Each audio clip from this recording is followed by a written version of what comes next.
آپ کے لیے تو قربانی کی عید بھی بڑی مشکل ہوگی کہ کس کے گھر پر قربانی کریں, کون سی بیگم کے گھر پر قربانی کرتے ہیں آپ, یا تینوں ہی پھر ساتھ ہی رہتی ہیں؟ ساتھ اگر تینوں رہیں گی تو میں کہاں رہوں گا, یہ تو میں لوگوں سے کہتا ہوں. لوگ پوچھتے ہیں کہ یار ہم تینوں دونوں چاروں کو ساتھ رکھیں, میں کہتا ہوں پھر خود کہاں رہو گے, یا تو اپنے لیے ایک ہیلمٹ لے لو اچھا سا گھر میں داخل ہونے کے لیے.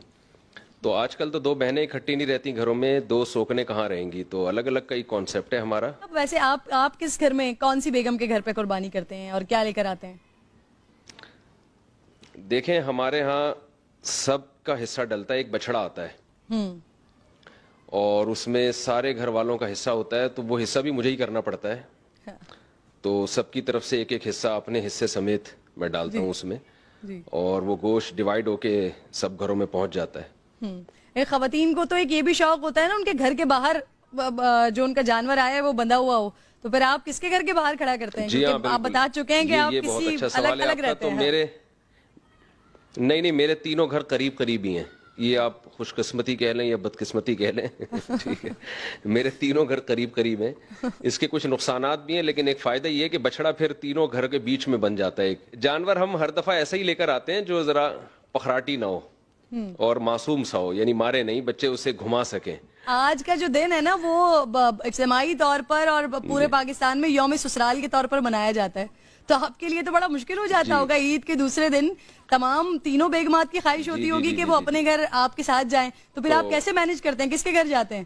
جی مینج ایسے کرتے ہیں کہ بھائی جو ہم نے ترتیب لگائی ہوئی ہے, سب سے پہلا نمبر پہلی کا, پھر دوسری کا, پھر تیسری کا, یہ نمبر یہ ایک ترتیب دماغ میں ڈال دی ہے کہ سفر بھی ایسا ہی ہوگا. جب میں کہیں ٹریولنگ کے لیے جاؤں گا تو سب سے پہلا نمبر فرسٹ کا, پھر سیکنڈ کا, پھر تھرڈ کا. اس ترتیب پہ میں نے چلایا ہوا ہے, اس میں پھر کسی کو اشکال یا اعتراض کرنے کی اجازت نہیں ہے. یہ ایک ترتیب ہے. مسئلہ وہاں ہوتا ہے, فسادات وہاں ہوتے ہیں جہاں آپ کسی ترجیح کے بغیر جب آپ کسی کو ترجیح دینے لگتے ہیں, کوئی وجہ نہیں ہوتی, تو پھر ظاہر ہے دل میں نفرتیں پیدا ہوتی ہیں, لڑائی جھگڑے ہوتے ہیں. تو اگر آپ نے چوتھی ہو گئی آپ کی, تو پھر تو عید بھی 4 دن کی ہوگی مفتی صاحب. وہ بعض فقہا اس کے قائل ہیں کہ بقرعید 4 دن کی ہوتی ہے, کچھ ایک مسلک میں یہ بھی ہے, تو دیکھیں گے وہاں سے کوئی گنجائش نکال لیں گے ہم. اچھا مفتی صاحب, یہ عید جو ہوتی ہے نا وہ کھانے پینے کی ہوتی ہے, تو کون سی بیگم کے ہاتھ کی ڈش آپ پسند کرتے ہیں؟ یہاں پر بھی آپ نے نمبر لگائے ہوئے, پہلے دن اس کا کھانا, دوسرے دن اس کا, اور تیسرے دن اس کا. دیکھیں یہ ایسا سوال ہے کہ اگر میں نے بتا دیا نا کون سی وائف کھانا اچھا پکاتی ہیں, تو بقیہ 2 کے لیے پھر میرے لیے گھر میں عید میری ساری برباد ہو جائے گی. میں کچھ وضاحتی بیان ہی دیتا پھروں گا کہ میرا مطلب یہ تھا اور میرا مطلب یہ تھا. تو کچھ باتیں راز کی ہوتی ہیں, 2-3 شادیوں والے ہر بات بتا نہیں, وہ کہتے ہیں نا سب بتا دوں ہاتھ پاؤں کٹوا دوں, یہ اسی طرح کا سوال ہے.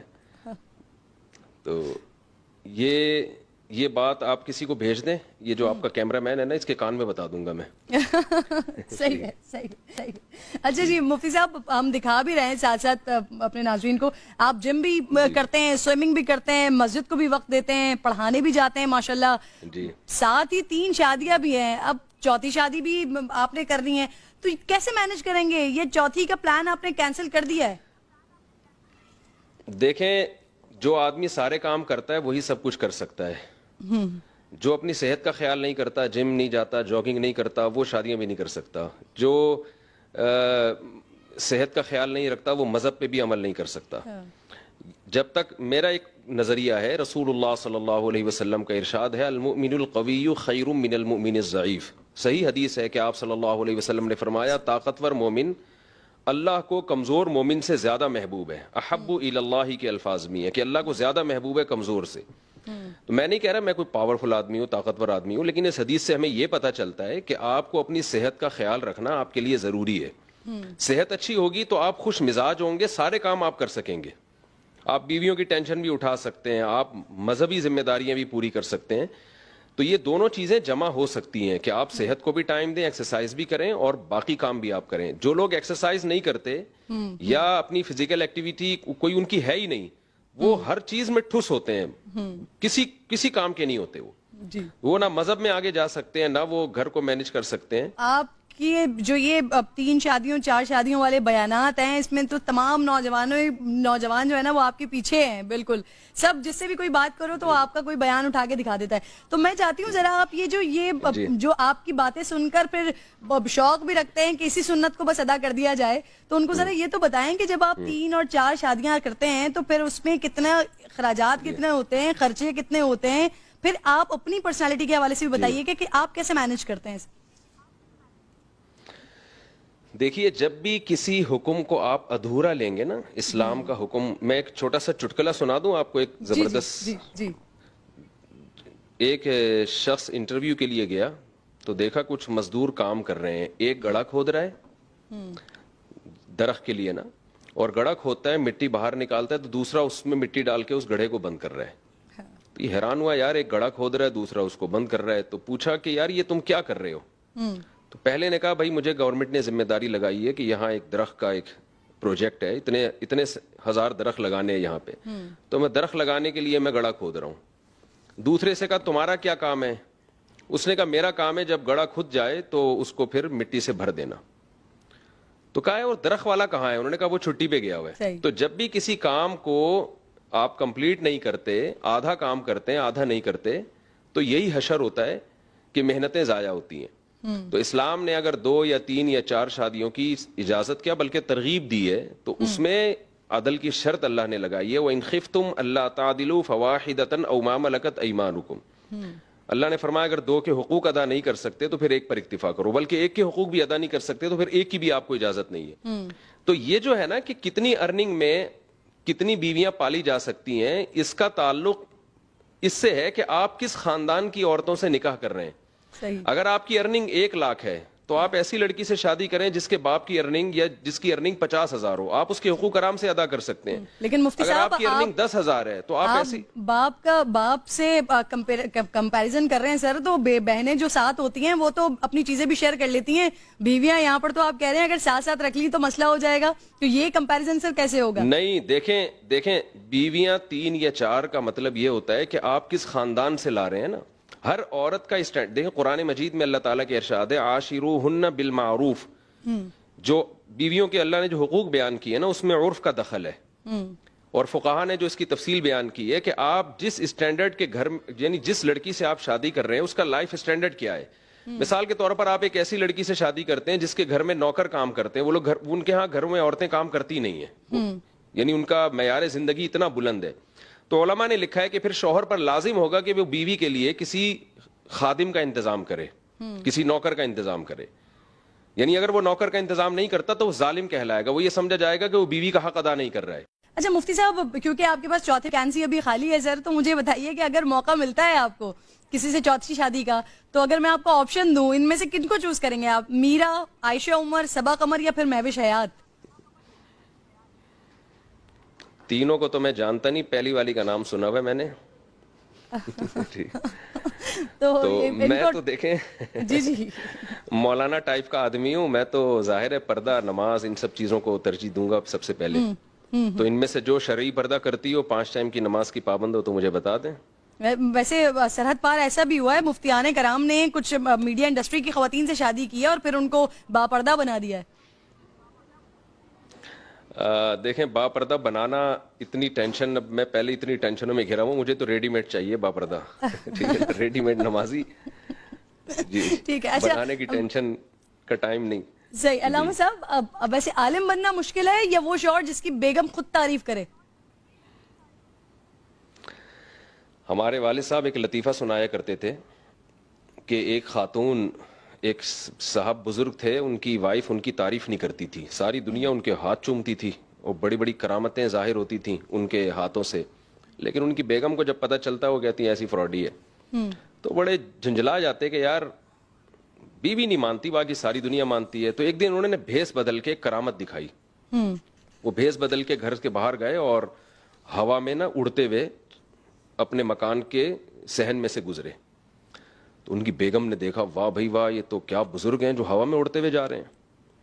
تو جب وہ گھر میں آئے تو ان کی وائف نے کہا کہ دیکھیں بزرگ اس کو بولتے ہیں, ایک آپ ہو, ایک بزرگ یہ ہوتے ہیں کہ ہوا میں اڑتے ہوئے گزرے میرے سامنے. تو وہ بیچارے بڑے خوش ہوئے اور کہنے لگے بیگم وہ میں ہی تو تھا.